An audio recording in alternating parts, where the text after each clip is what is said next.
अस्सलाम वालेकुम नाज़रीन, आप देख रहे हैं प्रोग्राम गौहर के साथ और मैं हूं आपका मेज़बान गौहर भट्ट। आज के प्रोग्राम के दो हिस्से हैं। पहले हिस्से में हम जो आबादी का आलमी दिन कल मनाया जा रहा है उस हवाले से खसूसी तौर पर बात करेंगे, जबकि दूसरे हिस्से में हम बात करेंगे कि कोर कमांडर्स कॉन्फ्रेंस में इस अज़म का अयादा किया गया कि शोहदा का खून रायगा नहीं जाएगा। जबकि बिलावल भुट्टो ज़रदारी ने एक इंडियन टीवी को इंटरव्यू दिया है, उस इंटरव्यू का क्या हवाल रहा उस पर बात करेंगे।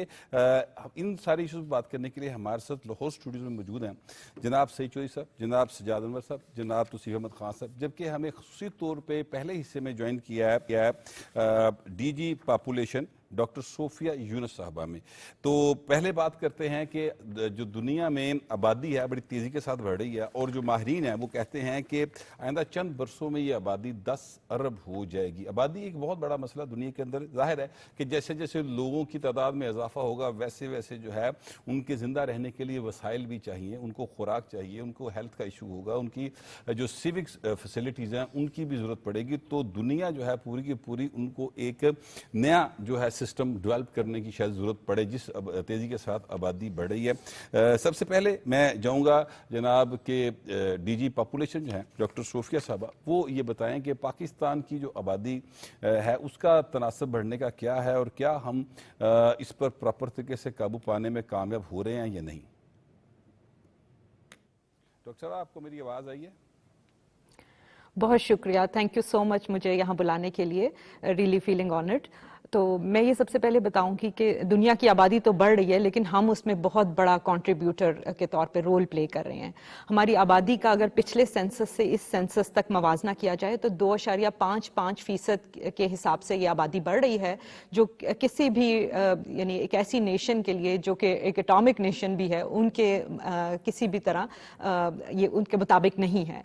सो यहाँ मैं कहना चाहूँगी कि हमारी आबादी जो है जो 2023 का सेंसस था उसके मुताबिक 24 करोड़ से ऊपर चली गई थी और अगर इसी तनासब से ये बढ़ती रही तो अभी हम दुनिया का 5वां बड़ा मुल्क हैं और वो वक्त दूर नहीं कि हम दुनिया का 4था मुल्क बन जाएंगे। सो हमें उस अपनी जो रफ्तार है उसको कम करना है और हमें ये अपने अवाम को बावर कराना है कि जो भी ये बढ़ती आबादी का जो दबाव है जिसका हम सब शिकार हो रहे हैं, सो उससे बचने के लिए बहुत ज़रूरी है कि हम आज ये फैसला करें कि हमने अपने कुंबे को कैसा रखना है, हमने सेहतमंद रखना है या एक बीमार माशरे की बुनियाद रखनी है। सो मेरे ख्याल से कि ये हम सब का इज्तिमाई मसला है और सबसे बड़ा मसला ही यही है, क्योंकि जो वसाइल हैं हम अगर उनको देखें तो वो उस तनासब से नहीं बढ़ रहे। वसाइल के बढ़ने का तनासब बहुत कम है और हमारी आबादी के बढ़ने का तनासब बहुत ज़्यादा है।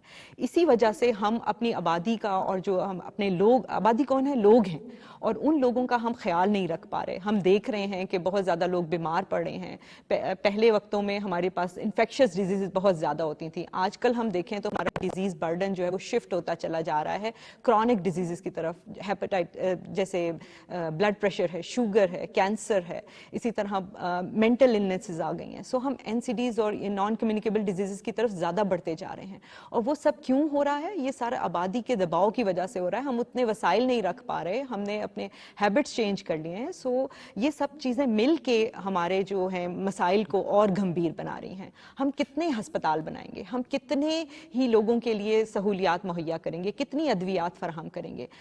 अगर हमने इस आबादी के जो बढ़ता हुआ या फैलाव है उसको ना रोका तो मुझे खदशा है कि ये हमारे वसाइल बहुत कम पड़ जाएंगे और फिर हमें किसी दुश्मन की ज़रूरत नहीं है, हम खुद अपने दुश्मन बन चुके हैं। सो इस चीज़ को रोकना है और मैं आपके तवस्सुत से ये पैगाम पहुंचाना चाहूँगी कि ये आलमी यौम आबादी तो कल मनाया जा रहा है, लेकिन हमें रोज़ इस चीज़ का अदराक करना है कि ये बहुत बड़ा मसला है और ये सिर्फ एक किसी वजारत का या एक महकमे का काम नहीं है, ये क्रॉस सेक्टोरल, इंटर सेक्टोरल, इसमें कोलैबोरेशन की ज़रूरत है। ये आपका भी मसला है, ये मेरा भी मसला है, ये जो प्लानिंग कर रहे हैं उनका मसला है, जो बजट बना रहे हैं उनका मसला है, जो दीनी तालीम दे रहे हैं उनका मसला है, जो स्कूलों में तालीम दे रहे हैं ये उनका मसला है। सो आप नाम लें और ये सबका मसला है। जी जी डॉक्टर साहब, आपका बहुत शुक्रिया, लेकिन अभी मैं आपके पास दोबारा वापस आऊँगा इस इशू पे बात करने के लिए। आप हमारे साथ ही रहिएगा। चौधरी साहब, ये जो आबादी जैसे डॉक्टर साहब बता रही हैं कि बड़ा एक सीरियस मामला है और हम ये देखते हैं कि हमारी जो सोशल लाइफ है उसके अंदर ये डिस्कशन नहीं आती बात। बहुत अरसा पहले मोहतरमा बेनज़ीर भुट्टो साहबा की जब पहली बार हुकूमत आई थी तो उस वक्त शायद ये बात अंडर डिस्कशन आना शुरू हुई थी कि हमें आबादी को कंट्रोल करना और उसके कुछ तरीके जो हैं ہیں وہ اس وقت کمپین کا حصہ بنے تھے. اچھا اس کے بعد سے ہم نے یہ محسوس کیا, میں اب ہماری سوشل لائف ہے ساری کے سب سے سوشل میڈیا کے اوپر ہم بیٹھے ہوتے ہیں, وہاں پر پولیٹیکل باتیں ڈسکس ہو رہی ہوتی ہیں, وہاں پر جو ہے وہ جنگی باتیں ڈسکس ہو رہی ہیں, وہاں پر فضول اور ایسی باتیں ڈسکس ہو رہی ہیں جس کا شاید ہماری آنے والی زندگی پہ اتنا اثر نہیں ہے. لیکن آبادی جو دنیا کا سب سے بڑا چیلنج جیسے ڈاکٹر صاحب نے بتایا وہ وہاں پر ڈسکس ہی نہیں ہوتی سر. یہ دیکھیے یہ جو آبادی والا ایشو ہے نا, یہ محترمہ بے نظیر بھٹو کے دور میں بھی یہ جو پورا ایک ڈپارٹمنٹ محکمہ ہے یہ, اور اب بھی وہ موجود ہیں, اور یہ ذوالفقار علی بھٹو کے دور میں بڑی کمپین ہوئی تھی اس حوالے سے, جب ان کا دور تھا نا 70 کی دہائی میں, تو وہ مختلف زبانوں میں ایون کہ سرائیکی میں, پنجابی میں, پشتو میں, اور اس کے بعد پھر ایک عجیب قسم کا یہاں ایک آ گیا, کہہ لیں آپ ایک ڈکیڈ ایسی آئی جس میں وہ مذہب کے حوالے سے اس معاملے کو کہہ لیں کہ یہ پرائرٹی پہ نہیں رکھی گئی بات, اور نہیں رکھی گئی, اور دوسرا یہ کہ ایسے جیسے یہ وہ موضوع ہے جس میں ہم بات نہیں کر سکتے آپس میں بیٹھ کے, حالانکہ یہ وہ موضوع ہے جس میں بات ہونی چاہیے. اب جو پوری دنیا میں آبادی کا مسئلہ ہے, صرف پاکستان کا مسئلہ نہیں ہے, پوری دنیا کا مسئلہ ہے ایسے ہو رہا ہے, اور جو آبادی بڑھتی ہے وہ بڑھتی ہے جیومیٹرک تناسب سے, یعنی 2 4 6 8 10 نہیں سوری ڈبل ہو کے 2 4 8 16 32 اس حساب سے, اور جو وسائل ہیں ہمارے وہ بڑھتے ہیں ریاضیاتی حساب سے, 1 سے 2 2 سے 3 اس حساب سے, جس تناسب سے ہماری آبادی بڑی ہے.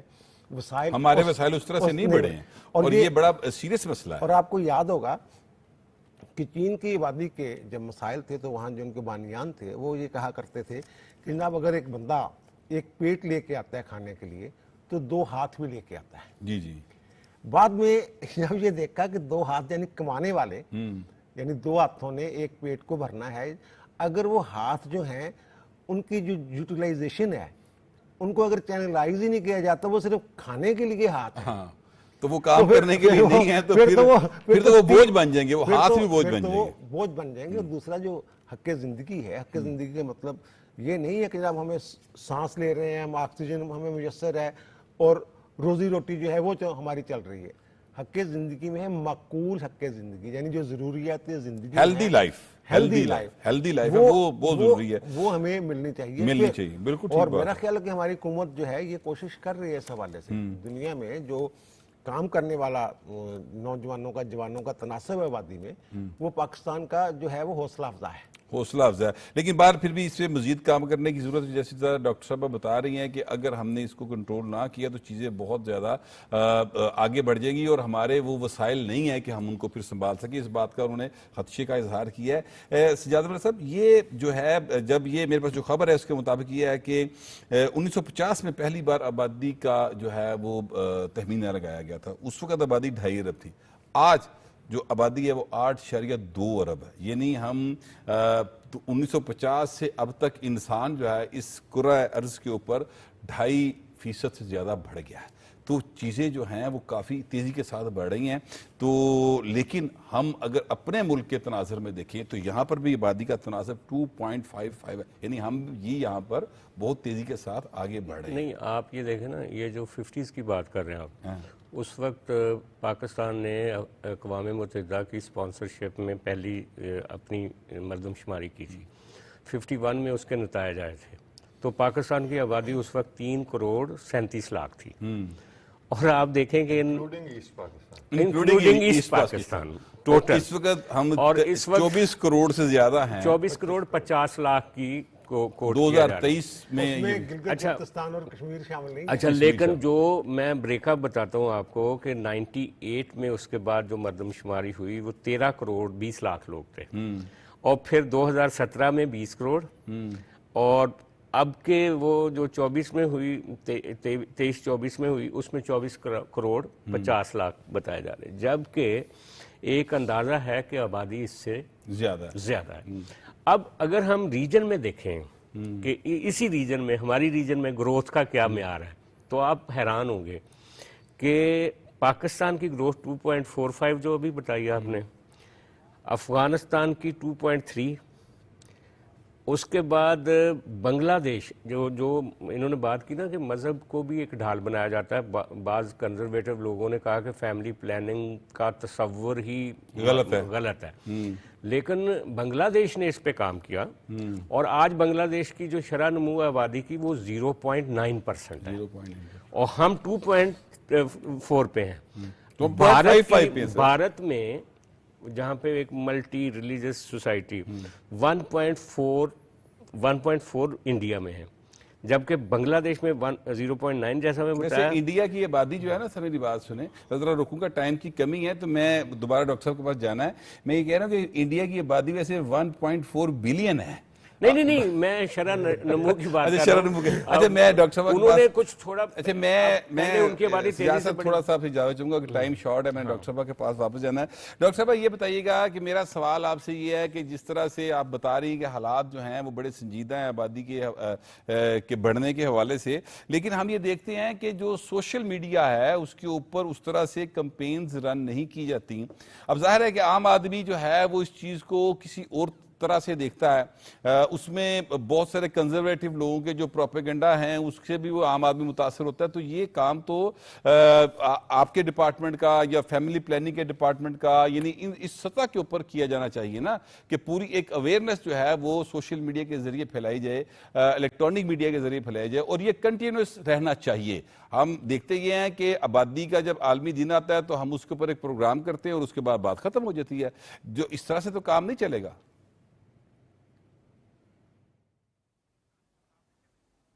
बिल्कुल बिल्कुल ठीक कह रहे हैं आप जी। और मैं यही बात को आगे बढ़ाते हुए आपकी कि क्योंकि ये अब ये सबका मसला है और आप ये देखेंगे कि अब जो प्राइम मिनिस्टर का विजन है और उनके नीचे जो हमारे फेडरल मिनिस्टर हैं, आप यकीन करें कि उन्होंने मिनिस्ट्री वजारत सेहत के महकमे का चार्ज जब लिया तो उन्होंने सबसे पहली बात ही ये की कि जितने भी मेरे पास वसाइल हैं वो उस वक्त तक सब डाइल्यूट हो जाएंगे जब तक कि मैं पॉपुलेशन के एजेंडा को आगे नहीं बढ़ाऊंगा और मैंने फैमिली प्लानिंग को प्रमोट करना है। और क्योंकि जब हम फैमिली प्लानिंग की बात करते हैं या खानदानी मनसूबाबंदी की बात करते हैं तो हम बात कर रहे हैं माँ बच्चे की सेहत की। इसको अलग नहीं किया जा सकता क्योंकि माँ सेहतमंद होगी तो वो एक सेहतमंद मुआशरे की बुनियाद रखेगी। आजकल हमारी क्या है कि जो यंग जनरेशन है, जो टीनेज लड़कियां हैं, बच्चियां हैं, उनमें खून की कमी है। अब वो खून की कमी के साथ जब आगे जाएंगी और अपनी नई जिंदगी का आगाज करेंगी तो उनको प्रेगनेंसी से रिलेटेड और हमल से रिलेटेड कॉम्प्लिकेशंस हो जाती हैं और फिर वो शरह इम्बात आपने देखी है माओं की इसके दौरान, जचगी के दौरान तकरीबन 10 से 11 हज़ार के करीब है। सो ये इतना बड़ा नंबर है कि फिर उसके बाद जो बच्चा रह जाएगा उसकी कैसे तरबियत होगी और जो माएँ कमज़ोरी में और यानी अपनी एनर्जी उनकी वेस्ट हो जाती है बार बार बच्चे पैदा करने से, खून की कमी का शिकार हो जाती हैं, तो वो कैसे इन बच्चों की परवरिश कर पाएंगी। और यही फिर बच्चे स्टंटेड होते हैं, वो जहनी तौर पे नशोनुमा नहीं कर पाते, उनका जो है जिस्मानी कुव्वत का उनको फुकदान रहता है और यही बच्चे फिर आगे जाके ये कैसे एक इकोनॉमी को स्ट्रेंथन कर सकते हैं। तो एक विशियस साइकिल है जो ये चलता जाता है और जब तक हमने इसको ना रोका, हमने तो सेहत की सहूलियात फराहम करनी है लेकिन साथ साथ फैमिली प्लानिंग का शऊर उजागर करना है। और आप ये बिल्कुल बात ठीक कह रहे हैं कि हम आबादी के दिनों में तो इस पे कैंपेन भी होती हैं, पूरे पूरे हफ्ते मनाए जाते हैं, लेकिन इसके बाद क्या होता है कि हम वही बिजनेस एज यूजुअल का शिकार हो जाते हैं और मुख्तलिफ कामों में बिजी हो जाते हैं। लेकिन आई थिंक इसमें हम सब इसके बराबर के हिस्सेदार हैं, हमें सबको अपना अपना रोल प्ले करना है। और आप ये देखेंगे कि आने वाले दिनों में आप ना सिर्फ वजारत में बल्कि हम सूबाई सतह पे भी अपने जो है इश्तराक को बढ़ाने जा रहे हैं। हम अपने जो शराकतदार इदारे हैं, यूएन डेवलपमेंट एजेंसीज हैं, एनजीओज हैं, INGOs हैं, उनको भी साथ में मिला रहे हैं। और आज जो है एक बहुत बड़ी तकरीब हुई है जिसमें इस पॉलिटिकल एफिलिएशन से यानी उससे दूर होके सारे बहुत सी पार्टीज के नुमाइंदे और पार्लियामेंटेरियंस जमा हुए और उन्होंने ये अहद किया कि हम इस काम को आगे बढ़ाएंगे। और ये एक एपिसोडिक नहीं होना चाहिए कि हमने 11 जुलाई आया तो इस पे अहद किया और हम सब इकट्ठे हुए और इसके बाद एक ब्रेक का कहा जा रहा है। आपने जो बातें की हैं बिल्कुल दुरुस्त है, इस पर मजीद बात होनी चाहिए और ये बाकायदा तौर पर नेशनल डिबेट के तौर पे जो है मैं समझता हूँ कि हर फोरम के ऊपर आबादी का जो मसला है इस पर डिस्कशन होनी चाहिए। फिलहाल ब्रेक का कहा जा रहा है, टेक अ ब्रेक।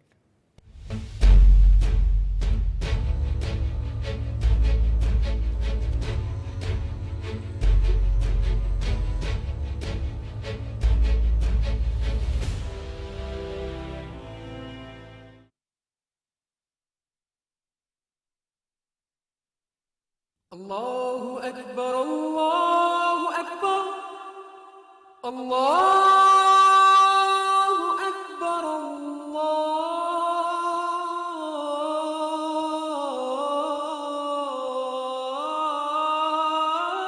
الله أكبر أشهد أن لا إله إلا الله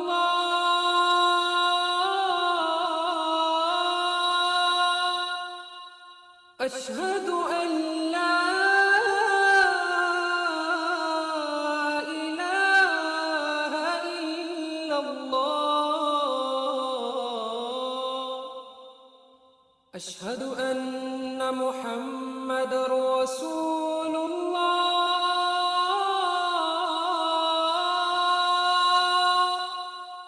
أشهد أن محمد رسول الله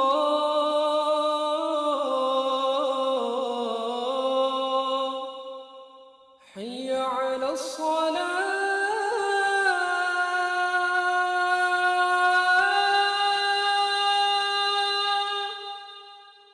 حي على الصلاة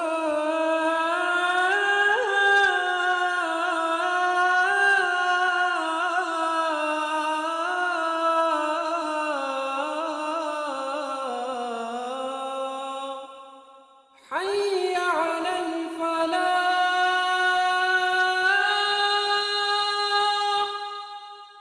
حي على الفلاح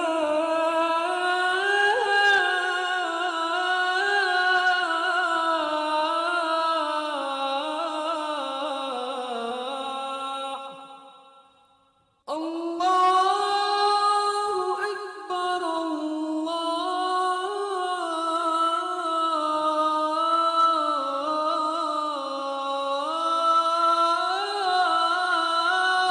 أكبر لا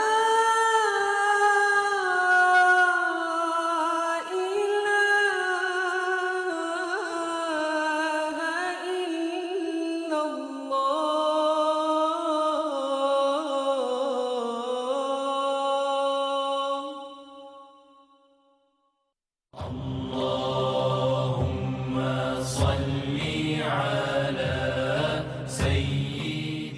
حضرت انس رضی اللہ تعالیٰ عنہ سے روایت ہے کہ رسول اکرم صلی اللہ علیہ وسلم نے فرمایا، جو مسلمان کوئی درخت لگائے یا کھیتی باڑی کرے پھر اس میں سے کوئی پرندہ یا آدمی یا جانور کھائے تو اس کو صدقے کا ثواب ملے گا۔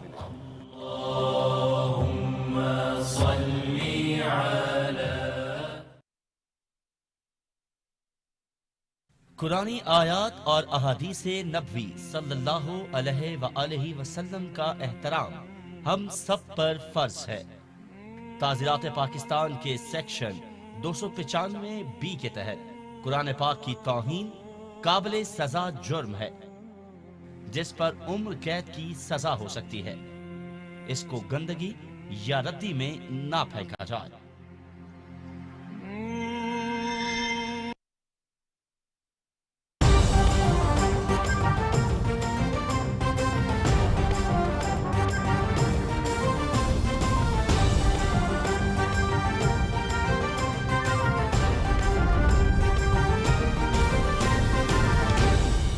درست ہر وقت بر وقت۔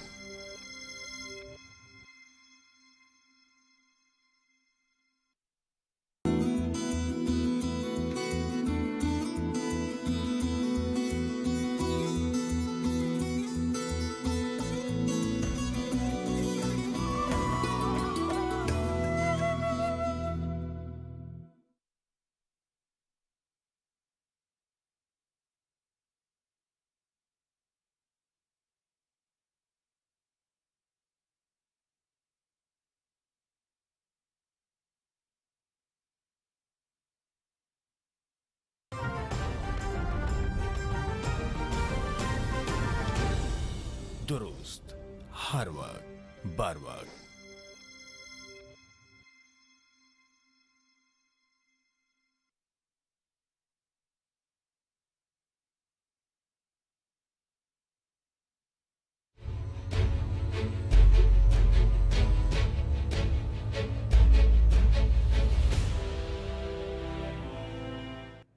Welcome back. ब्रेक पे जाने से पहले हम जो आबादी का आलमी दिन कल मनाया जा रहा है उस पर बात कर रहे थे, और अब हम बात करेंगे कि पाकिस्तान और इंडिया के दरमियान जो एक मामला चल रहा है, बल्कि इंडिया की जानिब से पाकिस्तान के ऊपर जो एक जंग मुसल्लत की गई थी, और अभी तक इंडिया जो है वो मुख्तलिफ हीले बहानों से अब मान तो रहा है कि उन्हें शिकस्त हो गई है, लेकिन वो इस शिकस्त को एक नया रंग देने की कोशिश कर रहा है। आज कोर कमांडर्स की कॉन्फ्रेंस हुई और उस कॉन्फ्रेंस में इस अज़म का अयादा किया गया है कि शोहदा के खून को रायगा नहीं जाना दिया जाएगा, बल्कि साथ ही साथ ये भी कहा गया कि जनाब जिस तरीके से भारत दो तरफा फौजी कशीदगी में किसी तीसरे फरीक को शामिल करने की कोशिश कर रहा है, तो ये बिल्कुल जो है ना एक ब्लॉक पॉलिटिक्स को फ़रोग देने की बात कर रहा है, जो कि बेबुनियाद है।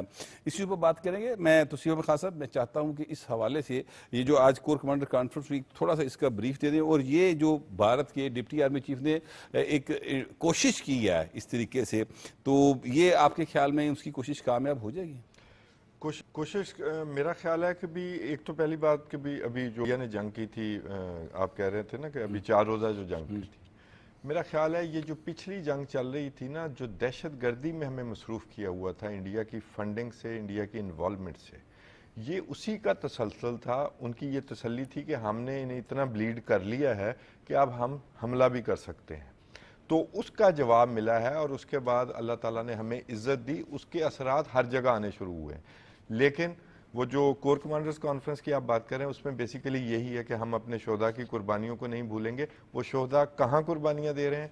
वो अफ़गानिस्तान के बॉर्डर पर दे रहे हैं, बलूचिस्तान में दे रहे हैं, और इनके सुधाए हुए लोगों की वजह से हमारी वो जो कुर्बानियाँ हैं, वो लाजवाल कुर्बानियाँ जो सामने आई हैं, और हम दहशत गर्दी का खात्मा कर रहे हैं। इनफैक्ट हम वो हिंदुस्तान से ही लड़ रहे हैं, वो उसी फंडिंग से। अच्छा, मैं आपसे गुजारिश करूं, एक सेकंड, अब अपनी बात को यहीं से शुरू कीजिएगा। हमें ज्वाइन किया है अहमद मंसूर साहब ने इस्लामाबाद स्टूडियोज में, बड़े सीनियर सहाफ़ी और तजिया निगार है। Welcome to the show Ahmed Mansoor साहब। ये खान साहब अपनी बात कर रहे थे, तो खान साहब प्लीज कंटिन्यू कीजिएगा। अच्छा, दूसरी बात आपने वो की थी जो जी उनके डिप्टी आर्मी चीफ ने, इनफैक्ट ये एक बयानिया बनाने की कोशिश है, दुनिया को दिखाने की कोशिश है कि हम इतने कमज़ोर नहीं थे, आपने ऐसे समझ लिया हमें कमज़ोर है हम। वो उन्होंने एक बनाया था ना एक बबल अपना, कि हम जो है अब इंडियन ओशन में और इस साउथ एशिया में हम जो है ना एक बड़ी ताकत के तौर पर है, और हम सबको ललकारेंगे। आप देख लें, नेपाल देख लें, श्रीलंका देख लें, पाकिस्तान देख लें, बांग्लादेश देख लें, सबको बुली करने की कोशिश की, सब हुए भी, सिवाय पाकिस्तान के, और चाइना को भी अपनी तरफ से कोशिश की कि हम आपके बराबर की ताकत है। तो वो जो एक्सपोज हुए, लेकिन ये आपने बात की है ना, तो वो मुझे याद आ गया जिस वक्त वो एक फुटेज आई थी जब चाइनीज जो फौजी थे उन्होंने इंडियन फौजियों को जिस तरह से मारा था ना सर, जी। वो फुटेज मेरी नजर के आगे आ गई। बिल्कुल वैसे ही ये इन्होंने वो उन ममालिक को बुली किया। ये वो खुद से नहीं गए, उन्होंने खुद से दूसरी तरफ, जाहिर है छोटे ममालिक हैं, किसी से नहीं बनती। पाकिस्तान में मैंने जैसे दहशत गर्दी का कहा, अब वो वेस्ट को, ग्लोबल नॉर्थ को इनफैक्ट ये बेचना चाहते हैं कि हम कमज़ोर नहीं हैं। हमने तो जी इस वजह से इनफैक्ट सिर्फ पाकिस्तान से जंग करके हम नहीं हारे, हम तो चीन के साथ और पाकिस्तान के साथ मिलकर लड़े हैं, ये बात करने की कोशिश कर रहे हैं। और जी 81% पाकिस्तान के पास जो है वो असला वो चीन का है।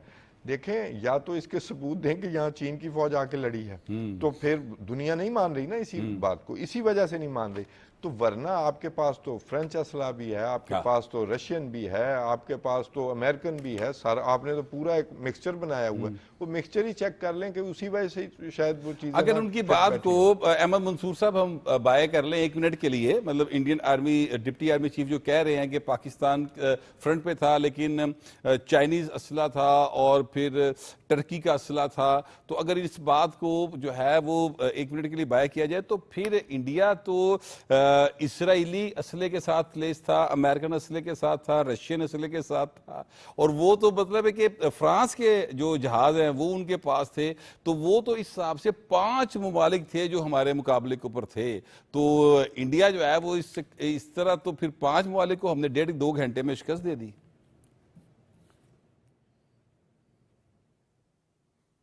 बिल्कुल गौहर भट्ट साहब, ये सिर्फ पाकिस्तान और इंडिया की जो जंग है वो सिर्फ वो नहीं हुई, इसमें मगरब की जो टेक्नोलॉजी है उसमें, और चीन की टेक्नोलॉजी, और फिर पाकिस्तान نے جس طرح سے ایک فوجی طاقت کے طور پہ اپنا آپ منوایا ہے پورے خطے میں، یہ اس کا یہ ایک ثبوت سامنے آیا ہے. اور اسی لیے یہاں تو اب یہ بات بھی کہی جاتی ہے کہ جیسے رافیل کے ساتھ پاکستان نے کیا اور اس کے بعد تو اب وہ اس کے جواز ڈھونڈتے پھر رہے ہیں کہ یہ جہاز گرے ہی نہیں ہیں. اور آپ دیکھ رہے ہیں کہ اب تو خود وہاں سے بھی ایک سٹیٹمنٹ دلوانے کی کوشش کی گئی کہ یہ پاکستان نے جو دعویٰ کیا ہے یہ غلط ہے، جبکہ دنیا مان چکی ہے اس میں. میں تو یہ سمجھتا ہوں کہ یہ امریکہ کی خوش قسمتی ہے کہ بھارت نے امریکی اسلحے کا یہاں استعمال نہیں کیا، ورنہ یہ بھی ہو سکتا تھا کہ پھر فرانس کے ساتھ ساتھ وہاں سے بھی آپ کو ان کو بھی خفگی کا سامنا کرنا پڑتا. اور آپ دیکھ لیں S-400 اب اس میں رشینز ان کی جو ایک ڈیفنس جو پروڈکشن ہے اس پہ یہ ایک بہت بڑا دھچکا اس کو لگا ہے. آپ شیئرز کی دیکھ لیں مارکیٹ، وہاں پہ چائنیز شیئر کہاں پہ چلے گئے ہیں. لیکن ایٹ دی اینڈ ہوا کیا ہے؟ جو انڈیا ابھی کوشش کر رہا ہے، جو ڈپٹی ان کا آرمی چیف کہہ لیں نریندر مودی، وہ صرف یہ پاکستان کے خلاف انہوں نے یہ محاذ نہیں بنایا تھا، یہ پورے ریجنل جو پاورز ہیں اس کو وہ گین کرنے کی جو پوزیشن ہے، وہ جس کا اب حوالہ پاکستان بھی بار بار دے رہا ہے کہ جو نیٹ سیکیورٹی پرووائڈر بننا چاہتا تھا انڈیا، تھانے دار ہمیشہ سے بننا چاہتا ہے، وہ خواب چکنا چور ہوا ہے اس 4 دن میں. اچھا، اس میں پاکستان نے کیا کیا ہے؟ پاکستان کی جو مسلح افواج ہیں، قوم ہے اور ہماری جو لیڈرشپ ہے، اس نے پاکستان کا جو ایک نیا ایک عالمی منظرنامے میں رول ہے وہ ڈیفائن کر دیا. وہ کیا ہے؟ وہ ہے نیٹ ریجنل سٹیبلائزر، کہ اس پورے خطے میں اگر کوئی استحکام آنا ہے تو وہ پاکستان اس کی بنیاد ہے. پاکستان فیصلہ کرے گا یہ خطہ کیسے چلے گا، یہاں پہ امن کیسے آگے بڑھے گا. اور اس کو کون تسلیم کر رہا ہے؟ اس کو امریکہ تسلیم کر رہا ہے. پوری دنیا میں آپ دیکھ لیں، جو ہم پہلے بار بار اس کو ڈسکس بھی کرتے آ رہے ہیں کہ فیلڈ مارشل جو سید عاصم منیر کی جس طرح پذیرائی امریکہ میں ہوئی ہے، اور وائٹ ہاؤس میں آپ دیکھ لیں وہاں پہ صدر ٹرمپ کے ساتھ جو ظہرانہ ہوا اور جو میٹنگ ہوئی، اس میں کون کون لوگ تھے وہاں پہ، اور اس کے بعد کا جو سارا منظرنامہ ہے، انڈیا تو آپ کو کہیں نظر نہیں آ رہا. اور اس کے بعد پاکستان کی لیڈرشپ دیکھ لیں، ان کے وزٹس دیکھ لیں، پھر آرمی چیف کے وزیر اعظم شہباز شریف کے ساتھ جو مختلف ممالک کے وزٹس ہیں، اور یہ سب کچھ اب اس کا احاطہ بھی آج جو کور کمانڈرز کانفرنس ہے اس میں بھی ہوا ہے. اور اس میں آپ دیکھ سکتے ہیں کہ وہاں پہ کیا اس کے اعلامیے میں کیا کچھ سامنے آ رہا ہے. بالکل ٹھیک بات ہے. چودھری صاحب، یہ جو بھارت ہے یہ اب ہمارے ساتھ دو بدو لڑائی میں تو مار کھا بیٹھا ہے، لیکن اب وہ جو اپنی پراکسیز ہیں جن کو وہ باقاعدہ طور پہ فنڈ کرتا ہے، اور ابھی ایک افغانستان کے سابق جنرل ہیں، انہوں نے اس بات کو باقاعدہ طور پہ پول کھولا ہے کہ کس طریقے سے جو بھارت ہے وہ افغان طالبان کو فنڈ کرتا ہے اور پھر وہ پاکستان کے اندر دہشت گردی کرتے ہیں. تو اسی طرح سے بھارت جو ہے وہ کر رہا ہے. ہم نے تو ان کا ایک ایجنٹ بھی پکڑا ہوا ہے، پاکستان کے پاس کلبھوشن یادو موجود ہے جو یہ بات تسلیم کرتا ہے کہ وہ یہاں پہ دہشت گردی کے لیے آیا تھا. تو یہ جس طریقے سے یہ کر رہا ہے بھارت، اس کے بعد تو پھر خطے میں امن قائم ہونا مشکل ہو جائے گا. سر یہ دیکھیے، یہ پاکستان نے یہ جو آپ کا بات کی نا افغان سابق جنرل کے ایم اے کے سابق ڈی جی ہیں، انہوں نے جو بات کی ہے اس کے تو ثبوت ہمارے پاس موجود ہے نا. ابھی آپ نے کلبھوشن کا خود حوالہ دیا ہے. تو یہ تو ہمارے پاس جو BLA اور جو بلوچستان میں دہشت گردی کی وارداتیں ہوتی ہیں اس کو تو ہم نے نام ہی فتنہ الہندوستان دیا ہے. وہ اس لیے دیا ہے کسی دوسرے ملک کا نام لینا یہ کوئی آسان نہیں ہوتا جب تک کہ ہمارے پاس ثبوت موجود نہ ہو. اسی طرح خیبر پختونخوا میں اور جو اس علاقے میں جو ہمارے شمالی علاقے ہیں وہاں جو وارداتیں ہوتی ہیں وہ فتنہ الخارج جس کو ہم نے نام دیا ہے. افغانستان کے ملوث ہونے کے ثبوت بھی ہمارے پاس موجود ہیں اور بھارت کے ملوث ہونے کے بھی. اور یہ جو آپ نے حوالہ دیا ہے سمیع سادات کا، وہ تو کہہ رہے ہیں کہ جناب یہ پیسہ جو ہے وہ ان کے ذریعے، جو طالبان کے ذریعے ہی ان دہشت گردوں تک استعمال کرنے کے لیے ان کو وہ پیسہ جو ہے اس کے پیچھے وہ بھارت ہے. اور دوسری جو بات توصیف احمد خان صاحب نے کی تھی کہ جناب یہ جو یہ ایک تو اپنی خفت مٹانے کے لیے کر رہے ہیں، اور دوسرا وہ یہی بات جو خان صاحب نے کی، یہی بات کور کمانڈرز میٹنگ میں کی گئی ہے کہ یہ جو دو ممالک کو مزید ملوث کر رہے ہیں، جنہیں پاکستان کے ساتھ جنگ نہیں ہوئی ہماری بلکہ اس میں چین اور ترکیہ بھی تھا. تو وہ یہ کہتے ہیں یہ بلاک پولیٹکس کو فروغ دینے کی کوشش کر رہے ہیں. یعنی ان کو بتا رہا ہے دیگر ممالک کو جو دوسرا چائنا مخالف بلاک ہے ان کو بتا رہے ہیں نا یہ دیکھیں یہ تین ممالک کا ایک بلاک بن گیا ہوا ہے تو آپ ہمارے ساتھ آئیے. اور آپ کے ساتھ وہ کیا ہے، رافیل کا جو بیڑا گرک کیا ہے، S-400 کا جو کیا ہے، رافیل کی جو مارکیٹ گری ہے انڈونیشیا کے ساتھ اس کے ہو رہے تھے، معاہدہ ہو رہا تھا رافیل کا، وہ جناب انہوں نے مؤخر کیا اور جا کے جناب وہ چائنا سے J-10C لے رہے ہیں. وہ لے رہے ہیں، معاہدہ ہو گیا ہے. اور جو انہوں نے رشین اسلحے کے ساتھ کیا ہے، ایئر ڈیفنس سسٹم کے ساتھ، ایران جو ہے وہ رشین اسلحہ استعمال کرتا تھا، آپ کے علم میں بھی ہے، ٹیکنالوجی بھی انہیں کی استعمال کر رہا تھا، وہ بھی چائنا کے پاس پہنچ گئے ہیں.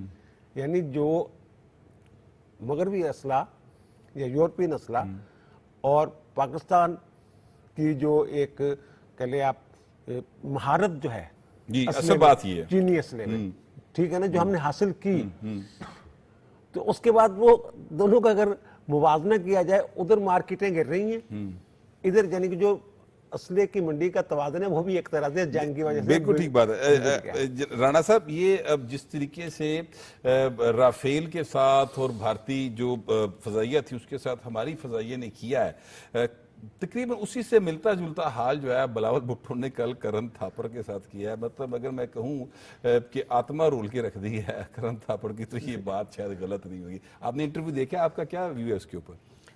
کرن تھاپر بہت سینئر جرنلسٹ ہیں، بلکہ اس خطے کے سب سے one of the most learned person ہے، اور بینظیر بھٹو کے یونیورسٹی فیلو بھی ہیں. ہاں، اور ان کو میں کافی عرصے نہیں، یہ کیمبرج میں تھے شاید، یہ کیمبرج میں تھے. بی بی تو جی وہ تو آکسفورڈ میں تھی، آکسفورڈ کی پریزیڈنٹ تھی، یہ کیمبرج کے پریزیڈنٹ. تو میں ان کے ہم عمر ہیں. ہاں، میں بتا رہا تھا کہ میں ان کو کافی عرصے سے فالو کر رہا ہوں، اور جس طرح سے بلاول بھٹو کو انہوں نے سوالات کی جس طرح سے بوچھاڑ کی اور ان کا جواب نہیں سن رہے تھے، اور لگاتار ایک طرح سے ایک جو ہندو سینٹرل ایک برین ہے اس وقت پاکستان کے خلاف، وہ سارے لوڈڈ کویسچن تھے اس کے. لیکن ایک موقع پہ بلاول بھٹو نے کہا کہ میں آپ کے ساتھ رکا رہنا چاہتا ہوں اور آپ کے سوالوں کے جواب دینا چاہتا ہوں، لیکن آپ میری بات سن. اس کے باوجود میں سمجھتا ہوں اس نے بڑی انٹرپشن کی، لیکن دا وے بلاول صاحب نے جس طرح سے رسپونڈ کیا، اور خاص طور پہ وہ جو دہشت گردی کا ان کا ایک ریٹورک ہے اس کا جو جواب دیا، اور پھر بلاول صاحب نے ایک فیوچر انڈیا پاکستان کے نوجوانوں کا فیوچر جو ہے اس کی طرف اشارہ کیا کہ وہ پیس میں ہے، وہ امن میں ہے، وہ اس طرح کی ایک نسل سے جو ہندوتوا کی پالیسی ہے اس میں امن نہیں ہے، اس میں امن نہیں، ایک نسل کی نفرت دوسری نسل کی نفرت کو تیسری نسل کی نفرت تک لے جانے کی بجائے کوئی امن کا راستہ نکالنے کی ضرورت ہے. لیکن کرن تھاپر کے ساتھ ساتھ میں یہ بات بھی ضرور کروں گا کہ جس طرح سے انڈیا پاکستان جنگ کو کہا جا رہا ہے، جس طرح سے آپ نے کہا کہ رافیل کے ساتھ جو کیا پاکستان نے، اصل میں رافیل کے ساتھ نہیں کیا. دیکھیں میں تھوڑا سا اس بات کو میں کلیئر کرنا چاہتا ہوں. رافیل ایک بہت اچھا طیارہ کنسیڈر کیا جاتا ہے اور پوری دنیا مانتی کہ بہت اچھا طیارہ. اصل معاملہ یہ ہے کہ اس کو اڑانے والا کتنا کمپیٹنٹ ہے. اصل میں یہی بات کرنے لگا تھا کہ ایک انڈین جنرل نے کہا، ریٹائرڈ جنرل نے، کہ چائنیز جو اکوپمنٹ ہے شاید چائنیز بھی اتنا اچھا اس کا استعمال نہ کرتے جتنا پاکستان نے کیا، پاکستان کی جو فضائیہ انہوں نے کیا. تو جو پروفیشنلزم ہے نا ہماری ملٹری کا اور ہماری ایئر فورس کا، اس کا اصل میں مہر لگی ہے اس 4 دن کی جنگ کے نتیجے میں. بالکل ایسے ہی. اور دوسرا میں سمجھتا ہوں کہ انڈیا کو سنگل آؤٹ کر دیا گیا اس پوری ریجن میں سے. اگر آپ یہ دیکھیں کہ ان 4 دنوں میں جو چیزیں ڈیولپ ہو کے اوپر آئی ہیں نا، جیسے کہتے ہیں نا کہ ایک بلائی آ جاتی ہے کسی چیز کے اوپر، وہ یہ ہے کہ آپ دیکھیں کہ چائنا اس وقت بنگلہ دیش میں انویسٹمنٹ کر رہا ہے، سری لنکا کی سڑکیں بنائی ہیں اس نے، نیپال میں، بھوٹان میں، اور جو بنگلہ دیش کے اوپر ایک چکن نیک ایک چھوٹی سی وہاں پہ وہ اپنی ایک سمجھ لیں کہ جس کو فوجی اڈا کہتے ہیں یا اس طرح کی، انڈیا نے جو انڈیا کو جو چائنا کرٹیل پالیسی تھی نا انڈیا کی، اور وہ الٹی پڑ گئی، وہ ساری الٹی پڑ گئی ہے. لیکن افغانستان کی ایک بات میں ضرور کروں گا کہ یہ صاحب جنہوں نے یہ انٹرویو دیا نا 4 دن کی جنگ کے بعد، چائنا نے، اگر آپ کو یاد ہوگا، افغان وزیر دفاع کو اور پاکستانی وزیر دفاع کو بیجنگ بلایا تھا ٹھیک 2-3 دن کے بعد، اور ان کی بات چیت ہو رہی ہے. جیسے روس نے ابھی پچھلے دنوں طالبان کی گورنمنٹ کو جو ہے تسلیم کیا ہے، اس سے مجھے یہ لگ رہا ہے کہ ایک نئی شروعات ہوگی افغانستان کے ساتھ. چائنا، روس، چلے سر وہ تو جو ہوگی اس کو دیکھ لیں گے، لیکن میں فی الحال ٹائم شارٹ ہے، میں خان صاحب کی طرف جانا چاہوں گا. خان صاحب یہ بتائیے گا کہ یہ جو اب انڈیا जो 4 दिन की जिस तरह उसने जंग छेड़ी और वो अब खुद तनहा होके बैठ गया है, तो ये मोदी की पॉलिसी तो खान साहब बिल्कुल उसके मुंह पर आ पड़ी। मतलब सिर्फ एक सेकंड, वो जो करण थापर वाली मैंने बात की थी ना, करण वो थापर नहीं है, नहीं, वो- करण करण थापर, थापर। हाँ, वो कैम्ब्रिज का ही पढ़ा हुआ है और सेंट एंथोनी वहाँ ऑक्सफोर्ड का पढ़ा बिल्कुल हुआ ठीक। अच्छा जी सर, जी आपने सवाल क्या किया? मैंने ये सवाल किया था कि जो हिंदुत्व की पॉलिसी लेकर मोदी सरकार चल रही थी, अब तो वो उसके मुंह पर आ पड़ी है, पॉलिसी उल्टी पड़ गई है, तो इंटरनेशनली तो बिल्कुल उल्टी पड़ी है। ये इंडिया के अंदर भी उनके ऊपर इसका कोई इफेक्ट आएगा पॉलिटिकली? जी बिल्कुल आएगा। वो क्या कहते हैं, दिन गिने जाते थे इसी दिन के लिए। मैं स्टडी करता रहता हूं, तो मुझे अंदाज़ा था कि ये कम से कम 15 से 20 साल के बाद ये नॉर्थ इंडिया जो है, जो हिंदू हार्टलैंड कहलाता है, कि इसमें तब्दीली आनी शुरू हो जाएगी कि झूठ जो है आखिर आप कितनी देर बेचेंगे। अभी भी पिछले इलेक्शन में आपने देखा कि वो राम मंदिर वाला जो इलाका है जहाँ पर इन्होंने बिलियंस ऑफ रुपये लगाए, तो वो सीट ही हार गया अयोध्या में। तो लेकिन ये जो हुआ है ना 4 रोज़ा जंग, ये मेरा ख्याल है इन्हें 2019 में ही समझ जाना चाहिए था कि हिंदुत्व गिर जाएगा। 2019 का जो मामला हमारे साथ हुआ था, हमारे साथ इन्होंने करके देख लिया था, इनकी तब भी जैमिंग हो गई थी, तो लेकिन वो फिर भी एक खास तरह के यूटोपिया में रहे। और इसने जो ये 4 रोज़ा जंग है, इसने इस अमल को बहुत तेज़ कर दिया है। याद रखिए कि बीजेपी की गवर्नमेंट इस वक्त कोलेशन की गवर्नमेंट है और अब डिक्लाइन की तरफ है। आप क्या बेचेंगे? सॉफ्ट बॉल इंटरव्यू दे रहे हैं कोई भी जो दे रहा है, मोदी तो मेरा ख्याल प्रेस का सामना ही नहीं कर रहा है, तो कांग्रेस जो है वो दोबारा इमर्ज होगी। और याद रखिए ये पॉलिसी बदलनी पड़ेगी, इनको अपनी सर्वाइवल के लिए बदलनी पड़ेगी, हमारी हमदर्दी नहीं, के हमारा लिए तो इशू नहीं है, ये तो मोदी की ये पॉलिसी चल है नहीं जो सकते। भारत को एक तरह से ले बैठी है। जी, अगर मैं ये बिल्कुल। कहूँ तो गलत तो नहीं है? जी बिल्कुल ले बैठी है, इंतहा पसंद। इनके पास बेचने को क्या होता है? नफरत। नफरत। अच्छा, इतनी डाइवर्सिटी है उस मुल्क में, उसमें आप नफरत बेचेंगे तो जो दो आपने 2040 में जाके काटना था वो आप अभी काट लेंगे। उससे शायद इंडिया की सर्वाइवल भी हो जाए कि अभी जल्द से जल्द ये वाइंड अप हो जाए। अदरवाइज 2040 में तो कॉस्ट बहुत बड़ी हो जानी चाहिए। कॉस्ट बहुत बड़ी हो जाएगी। ये हमारा आज का प्रोग्राम था। अपना फीडबैक जरूर दीजिएगा। मुलाकात होगी कल अल्लाह ने के बाद।